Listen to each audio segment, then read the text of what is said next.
जय श्री राम दोस्तों, मैं कल्याण भगत स्वागत करता हूं आपका अम्बे कल्याण चैनल पर। दोस्तों, जो लोग मंत्र का जाप करते हैं, मंत्र साधना करते हैं, चाहे वो किसी भी देवी देवता से जुड़ा हुआ मंत्र हो, चाहे ओम नमः शिवाय मंत्र का जाप करते हो या चाहे ओम नमो भगवते वासुदेवाय नमः का जाप करते हो या फिर माता दुर्गा के नवाण मंत्र का जाप करते हो या अन्य किसी मंत्र का जाप करते हो, तो दोस्तों उनको मंत्र जाप करते समय अनुभव नहीं होते, उन्हें कुछ महसूस नहीं होता और सपने के माध्यम से भी उनको किसी प्रकार के दर्शन नहीं होते या फिर उनको ध्यान के माध्यम से महसूस नहीं होता कि उनके इष्ट देव की कृपा उनके ऊपर हो रही है या नहीं हो रही है। तो दोस्तों, आज इसी टॉपिक पर बहुत ही महत्वपूर्ण बात मैं आपको बताने जा रहा हूँ। इन बातों को अगर आप समझ लेंगे तो आप जो भी जप करेंगे इसका पूर्ण फल तो आपको प्राप्त होगा ही होगा, साथ ही बहुत ही सुखद और आनंदमयी अनुभूति भी आपको प्राप्त होगी, चाहे आप किसी भी देवी देवता का जाप करें। तो दोस्तों, आपको क्या करना है, सबसे पहले मैं आपको बता दूं, क्या होता है, कई लोग ये सोचते हैं कि मैं डायरेक्ट 11 माला 21 माला का जाप कर लूं। तो दोस्तों, उनका यह सोचना गलत है। आप शुरुआत कीजिए 1 माला से। दोस्तों, कोई भी व्यक्ति है जो साधक है, जो पूजा पाठ करता है, यह चीज़ सबको पता है कि जब आप माला का जाप करते हैं 11 माला या 21 माला, तो एक बार में आप नहीं कर पाते। उस चीज़ की आपको धीरे धीरे आदत डालनी होती है। पहले आप 1 माला की आदत डालते हैं, क्योंकि दोस्तों इसमें आपको बैठने की दिक्कत नहीं होनी चाहिए और आपका ध्यान भी केंद्रित होना बहुत ज़रूरी है। तो सबसे पहले 1 माला पर आपका ध्यान केंद्रित होना शुरू हो जाता है। फिर आप 3 माला शुरू करते हैं, 5 माला शुरू करते हैं और फिर 11 माला या 21 माला शुरू करते हैं। मैं आपको बता दूं दोस्तों कि कम से कम 11 या 21 माला का अगर आप प्रतिदिन जप करते हैं, तब जाकर आपको बहुत विचित्र अनुभूतियाँ, एक आनंदमयी अनुभूतियाँ आपको होनी शुरू हो जाती है। पर दोस्तों, इसमें कुछ चीज़ों का ध्यान रखना होता है। जैसे जब भी आप मंत्र जाप करने बैठें तो आपका पूरा ध्यान मंत्र जाप पर होना चाहिए। और दूसरी चीज़, जब भी आप माला जाप करते हैं और आपका मंत्र जाप खत्म हो जाता है, उसके बाद आपको तुरंत प्रभाव से माला को गले में धारण करना चाहिए। क्योंकि दोस्तों, पूजा के दौरान जो इष्ट देव हैं वह एक ऊर्जा का कार्य करते हैं। जो किरण, जो ऊर्जा उनकी आपको प्राप्त होती है, वह ऊर्जा आपकी ख़त्म नहीं होनी चाहिए, वेस्ट नहीं होनी चाहिए, ना ही धरती में समाहित होनी चाहिए। तो उससे बचने के लिए आपको आसन का भी प्रयोग करना है। आपको मोटे से मोटे आसन का प्रयोग करना चाहिए ताकि आप आरामदायक स्थिति में बैठकर मंत्र जाप कर सकें। तो जब आप मोटे से मोटा आसन यूज करते हैं तो आपकी जो ऊर्जा है, मंत्र जाप के द्वारा जो ऊर्जा पैदा होती है, वह धरती में नहीं जाती है। आसन उस ऊर्जा को रोकने का कार्य करता है। और दूसरी बात, जैसे ही आपका मंत्र जाप पूरा हो जाता है, माला को आप अपने गले में धारण कर लें।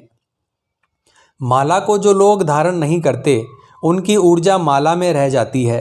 फिर आप मंदिर में उस माला को रख देते हैं तो वह ऊर्जा मंदिर में फैल जाती है। तो दोस्तों, आपके मंदिर में सबसे पहले वह शक्ति जागृत हो, उससे पहले आपको आपके अंतर मन में आपको दिव्य शक्तियों के अनुभव होना ज़रूरी है। जब तक आपको अनुभव नहीं होंगे, तब तक आपकी लालसा नहीं बढ़ेगी, आपकी रुचि नहीं बढ़ेगी किसी भी मंत्र को और अधिक जप करने की और अपने इष्ट देव की सेवा करने की। तो जैसे ही आपने मंत्र जाप पूरा किया, माला को आपको अपने गले में धारण करना है कम से कम 5 से 10 मिनट तक। उसके बाद आप माला को मंदिर में रख सकते हैं। जब तक माला गले में धारण रहेगी, तब तक आपको किसी भी गंदे स्थान पर नहीं जाना है, जैसे लैट्रिन बाथरूम हो गए हैं। गंदी चीज़ों को आपको नहीं छूना है। उसके बाद जब आप माला को रख देते हैं, उसके बाद में आप बिल्कुल फ्री हैं, कहीं भी जा सकते हैं। दूसरी चीज़ दोस्तों, जब भी आप मंत्र जाप करें तो एक लोटे में जल ज़रूर रखें, क्योंकि जैसे ही आप मंत्र जाप करते हैं तो उस जल में भी ऊर्जा समाहित होती है। वह जल भी ऊर्जावान हो जाता है, एक तरह से वह जल अभिमंत्रित हो जाता है। तो दोस्तों, आप ऐसा ना समझें कि वह एक साधारण जल है।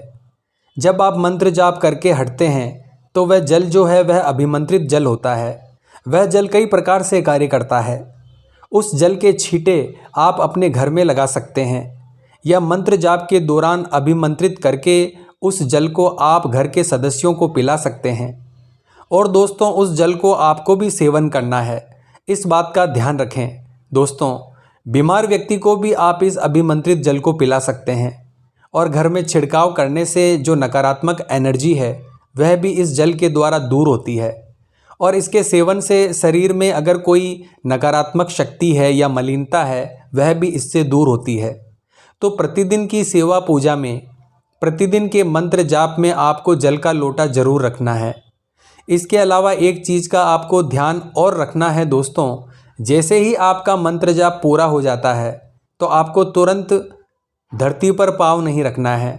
आपको मंत्र जाप के बाद ओम शुक्राय नमः, ओम इंद्र देवाय नमः बोलकर जल के छींटे आसन के नीचे लगाने हैं, और आपको थोड़ी देर अपने आसन पर ही बैठे रहना है, ताकि अच्छी तरह से आपका शरीर उस मंत्र के द्वारा जो ऊर्जा का संचार हुआ है, जो ऊर्जा बनी है, उसको एब्जॉर्व कर सके। क्योंकि अगर मंत्र जाप के बाद में आप धरती पर पैर रख देते हैं तो आपके मंत्र जाप की काफ़ी ऊर्जा धरती में समाहित हो जाती है। तो लगभग 5 मिनट या 10 मिनट आपको आसन पर ही बैठे रहना है, और माला को भी अपने गले में धारण करके रखना है। यह दोनों कार्य आपको एक साथ करने हैं ताकि आपको संपूर्ण ऊर्जा प्राप्त हो सके। उस समय पर आप अपने इष्ट देव से प्रार्थना कर सकते हैं। तो दोस्तों, यह जो तरीके मैंने आपको बताए हैं, यह आपको अपनी नित्य पूजा पाठ, सेवा पूजा में इनका उपयोग ज़रूर करना चाहिए। इससे दोस्तों, अगर आपके गुरु हैं तो भी आपको अनुभव होंगे, और गुरु नहीं हैं तो भी आपको अनुभव होंगे, क्योंकि यह जो तरीका मैंने आपको बताया है यह सही तरीका है पूजा पाठ का, मंत्र जाप का। तो दोस्तों, जब आप सही तरीके से चलते हैं, नियमों का पालन करते हुए चलते हैं, सावधानियों को रखते हुए चलते हैं, तो दोस्तों आपके कर्म का फल आपको प्राप्त होता ही होता है।